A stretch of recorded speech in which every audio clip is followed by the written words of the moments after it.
Allô tout le monde! Je vous présente aujourd'hui une vidéo DIY. Dans le fond, c'est un do-it-yourself pour faire un highlight maison. J'ai vraiment été surprise quand j'ai vu que c'était possible de faire ça chez soi. J'ai trouvé ça dans le fond sur un blog, sur Google, juste en faisant des recherches Google. J'ai tombé là-dessus par hasard et je trouvais ça vraiment impressionnant. J'ai été vraiment surprise puisque je pensais pas que c'était aussi simple de faire des produits de maquillage à la maison et de créer de A à Z. C'est ça comme ça un produit qu'on utilise et qu'on paie normalement vraiment plus cher. Pour réaliser le DIY, dans le fond, vous allez avoir besoin de quelques éléments. Tout d'abord, un contenant d'ombre à paupières ou de poudre en tout genre vide, de préférence un petit contenant. Moi j'utilise dans le fond un format de voyage de la poudre HD de Make Up Forever, celle qui était la poudre pressée dans le fond, et est totalement vide, donc j'ai trouvé ça dans mes tiroirs et je vais prendre ça aujourd'hui. C'est sûr qu'il faut faire attention de bien le laver avant de l'utiliser. Deuxièmement, vous allez avoir besoin d'une palette ou d'ombre à paupières individuelle que vous n'utilisez plus. Moi la mienne c'est celle-ci. Je suis désolée, il en manque dedans puisque j'ai filmé le DIY avant de filmer l'intro. En fait, j'avais filmé l'intro, mais quand je suis arrivée pour l'éditer sur mon ordinateur, il faisait beaucoup trop sombre, c'était pas beau. Donc j'ai été obligée de refilmer, mais j'ai gardé le même moment de DIY. Donc c'est pour ça que ma palette il manque des ombres à paupières dedans. C'est un petit peu ridicule, je suis désolée, mais vous comprenez le principe. C'est une palette ombres à paupières bien régulière que vous prenez seulement pour utiliser, c'est ça, les poudres. Ensuite, troisième chose dont vous allez avoir besoin, c'est simplement un petit pinceau à maquillage ou n'importe quel bâton, crayon avec un bout arrondi. Dans le fond, c'est simplement pour égrener les ombres à paupières et mélanger la mixture ensemble. Quatrième chose, vous allez avoir besoin d'alcool à friction, n'importe quelle marque d'alcool à friction, d'alcool de ce genre-là qu'on retrouve en pharmacie ou au Dollarama va faire le travail. Et dernièrement, on a besoin de papier essuie-tout puisque vous allez le voir dans le DIY, lorsqu'on égrène les ombres à paupières, ça fait du dégât un petit peu partout.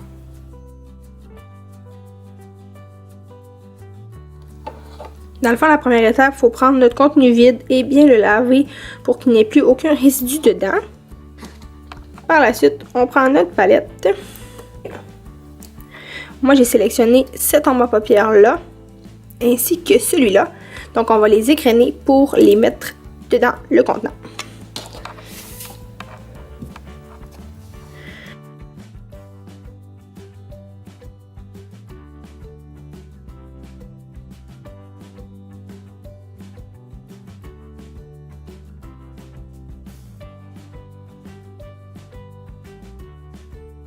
C'est sûr que comme vous voyez, ça fait un petit peu de dégâts, donc on essaie de bien mettre une napkin dessous.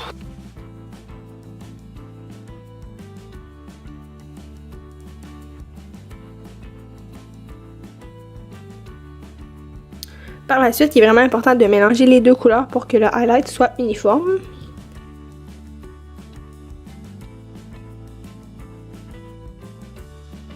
Par la suite, on va venir verser quelques gouttes d'alcool comme j'avais parlé plus tôt.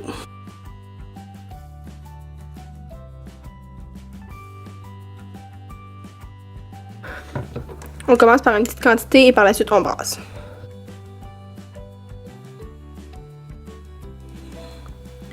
Je vais utiliser la dorée juste ici comme troisième ombre à paupières puisqu'il m'en manque un petit peu.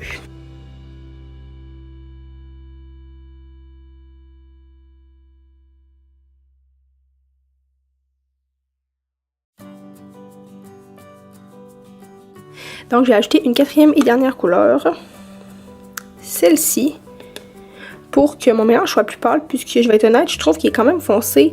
Et comme vous voyez, c'est vraiment des essais erreurs. Donc on essaie, on expérimente ça à la fois.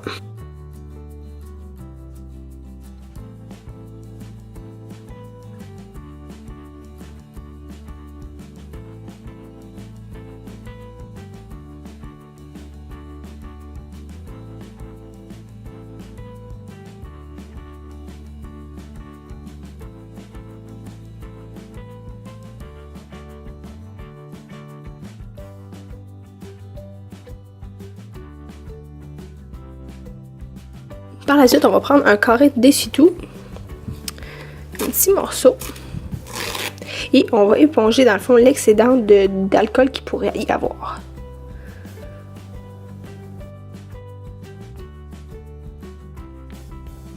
Là, c'est sûr qu'étant donné qu'il y a du relief dans mon papier essuie-tout, ça va faire un petit relief dans mon highlight. Vous pouvez essayer de le retaper si vous aimez pas ça.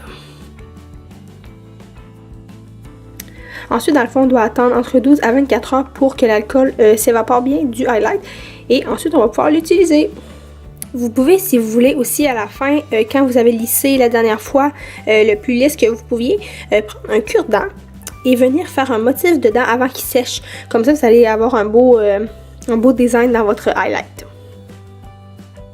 Avant de faire le dessin, par contre, il faut mettre un mouchoir pour pas briser la surface.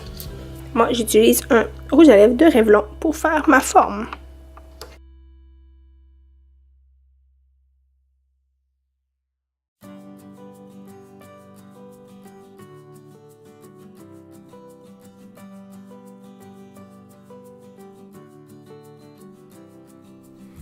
Rebonjour tout le monde, je suis de retour aujourd'hui pour filmer la finale, si on peut dire comme ça, le produit terminé de mon illuminateur maison. Là, je l'ai fait hier midi environ, donc ça fait 24 heures et il est totalement sèche. Donc c'est vraiment... honnêtement, je suis quand même étonnée du résultat, je m'attendais pas à ce que ça donne quelque chose d'aussi réaliste. C'est vraiment beau, je vais vous le montrer.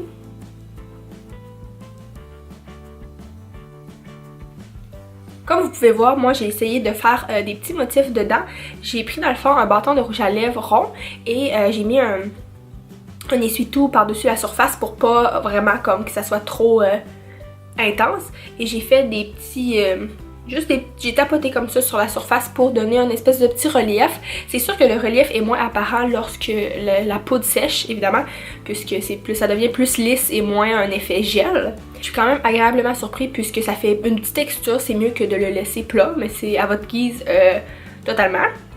Un autre commentaire que j'aurais, c'est vraiment par essai-erreur. Comme vous avez vu, ça m'a pris plusieurs ajouts de poudre. J'en ai ajouté 4 au total pour être capable de remplir mon contenant et d'avoir cette apparence-là. Les poudres que j'ai utilisées à la base n'étaient pas des poudres extrêmement pigmentées ou extrêmement brillantes. Donc c'est sûr que ça va se résulter dans le highlight aussi. Ça va pas être l'équivalent d'un highlight blinding. Moi, le résultat que j'ai obtenu, c'est plus quelque chose de naturel. Donc, je crois que c'est quand même une bonne option, justement, si vous voulez pas avoir un gros illuminateur qui est trop apparent. Vous pouvez en recréer un chez vous à la maison avec des poudres que vous avez déjà, qui sont plus subtiles, si je peux dire. Plus naturelles, moins brillantes, justement, pour faire juste un petit glow, mais sans être trop boom in your face. On va faire une swatch.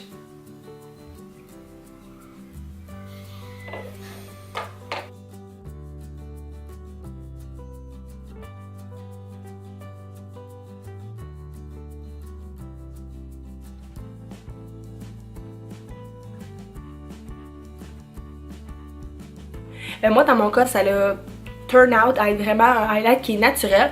Si on veut plus apparent, on peut en mettre plusieurs couches, mais je suis vraiment contente. C'est ça, ça va me faire une belle option quand je veux quelque chose de plus...